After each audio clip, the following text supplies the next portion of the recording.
Hello YouTube and welcome to this video. In this video I'll be giving you a low spenders guide for the game Age of Empires Mobile, which will be very useful to you if you're a low spender in Age of Empires Mobile. And Age of Empires Mobile is the game that will be releasing in a few days. It's a game that's kind of like Rise of Kingdoms and Call of Dragons, but it offers lots of different features as well. And if you plan on playing any one of these games, ROK, COD, AOEM, I recommend that you play Age of Empires Mobile, for the simple reason that you'll be starting quite early ahead, while people have had years to play ROK and other games like that. So, this low spenders guide, it will offer you several tiers of low spending. There is the lowest tier, which is spending £10 per month or less. There is the second tier, spending £30 per month or less. The third tier, paying £50 per month or less. And the final tier, paying £80 per month or less. Anything above £80 and you're not really a low spender anymore. So let's get started, and we're going to be starting with people who spend less than £10 per month. And before we get started, I'd actually like to mention something, and that's there are two types of purchases which I'm going to include in this video. There's one-time purchases which you spend only once, and I'm going to be putting 1 next to it.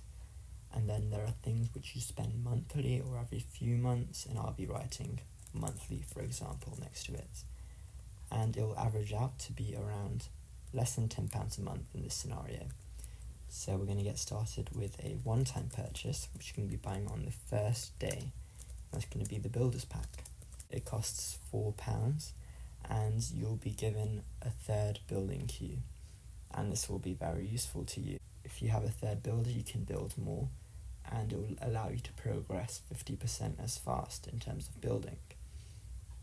We're next going to move on to another one-time purchase, and this is going to be VIP chests, and it's going to be the VIP level 1 chest and the VIP level 2 chest, and this will give you the commander Miyamoto, and he's going to be 1 star right off the bat, and this is going to be really useful for you because Miyamoto is one of the strongest swordsman commanders in the game. And now there are no more one-time purchases for people spending less than £10 per month. Let me move on to the consistent spending, and this is the Kingdom Sword. And this is a seasonally pass, and it will refresh every 45 days. And this will be really useful to you because it offers lots of resources, lots of commanders, it offers so many rewards, it's really good. Let's now move on to the next tier of spending, where you'll be spending less than £30 per month. So we're going to be adding a few things here. Some one-time purchases and other consistent purchases. So let's start with the one-time purchases. We'll be buying Leonidas or Mulan. This sounds quite confusing to say, so let me explain. When you buy the Builder's Pack, you will be given one of Leonidas or Mulan, and you will choose which one. And then you'll be offered a follow-up offer where you can buy more Leonidas or Mulan tokens. And so I want you to purchase that follow-up offer. You'll choose to buy the other hero rather than more tokens of the hero you've already got. Because 10 tokens equals a hero, and you can buy more than, you can get 30 tokens for example and get a first star hero. But it's better to get both Leonidas and Mulan, because Leonidas is really good for pikemen and Mulan is really good for archers. So they're both great heroes, and you should try to get as many heroes as possible. And then the next thing you should buy is going to be the Growth Fund. The Growth Fund costs £10, and it's a one-time purchase, and it'll give you Empire coins as you progress. The Empire coins are obviously the currency of the game, and so it's useful to have them. There are many things you can do with them. And the next one-time purchase will be the login bonus. You'll be getting the login bonus once, and this will give you lots of rewards as you log in for the first 7 days of the game. Now we're going to move on to the thing which you'll buy consistently, and this is going to be the month supplies. You'll notice I wrote supplies because there are 2 monthly supplies. There is the basic monthly supply, which costs £4 per month, and there is the advanced month supply, which costs £6 per month. And you'll be buying both of them. They offer resources, they offer XP, they offer many different things which you'll be collecting daily. This is something that you'll be getting monthly. Now we'll be moving on to the third tier of low spending, where you're spending £50 or less per month. And here I'm going to add only one thing on top of this, and that's going to be the bounty. And the bounty is something that you purchase weekly.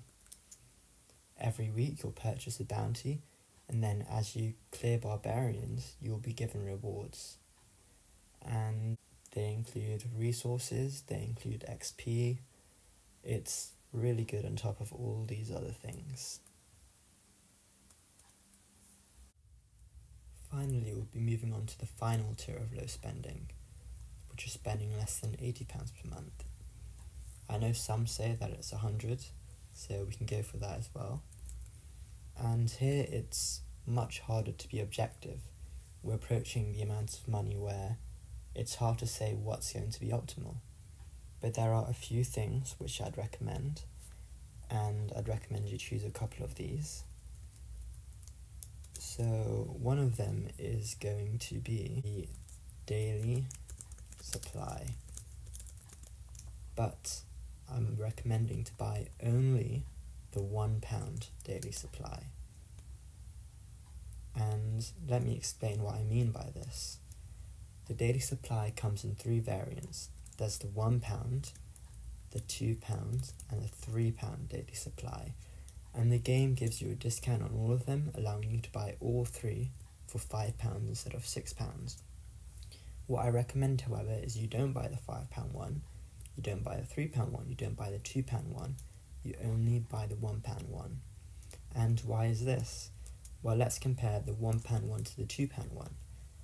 The £1 one offers 1 token of the daily heroes, or better that I say, the daily supply restricted heroes, and the £2 one also offers only 1 token, but it offers a few resources on top of that. Now, for an extra £1, the resources really aren't worth it for a low spender. So this £1 one is optimal, and you'll be buying this every day. And there are 2 heroes which will be offered, and you can get 1 token of them per day. So you'll be able to get those 2 heroes and upgrade them. And both of those heroes, while I'd say they're not as good as Leonidas and Mulan, they are pretty good. And I would recommend them to add to, perhaps not as a primary hero, but as a secondary or tertiary hero. And then something else which you can buy are pop-up offers. Now, this is up to judgment, really. It all depends on what pop-up offers you think are good or not. And I struggle to add this because if people buy a few pop-up offers, they might be inclined to buy more and spend over their limit. So I'd say that even if you're the highest tier of low spending, just buy this daily supply and don't buy anything after that, because that'll have to be pop-up offers or the offers that come up every day, and I don't recommend you buy them, as you can get into a rabbit hole and you can buy more than what you're budgeting for. That concludes my video. I hope you found it useful, and I hope you can use this advice. I played the beta myself, so I know a lot about this, and I've also watched lots of other guides, and I'd say that this is optimal. There may be a few arguments, but I think for the majority of this, it's really good to get this as a low spender, and I think I've assigned the tiers of spending well to what you're going to buy. And also I'd appreciate it if you considered subscribing to my channel. I'll be uploading more videos on the game soon. Some are going to be guides, some are going to be in-game, and I think you'll find it useful. So thank you for watching and enjoy the game when it comes out.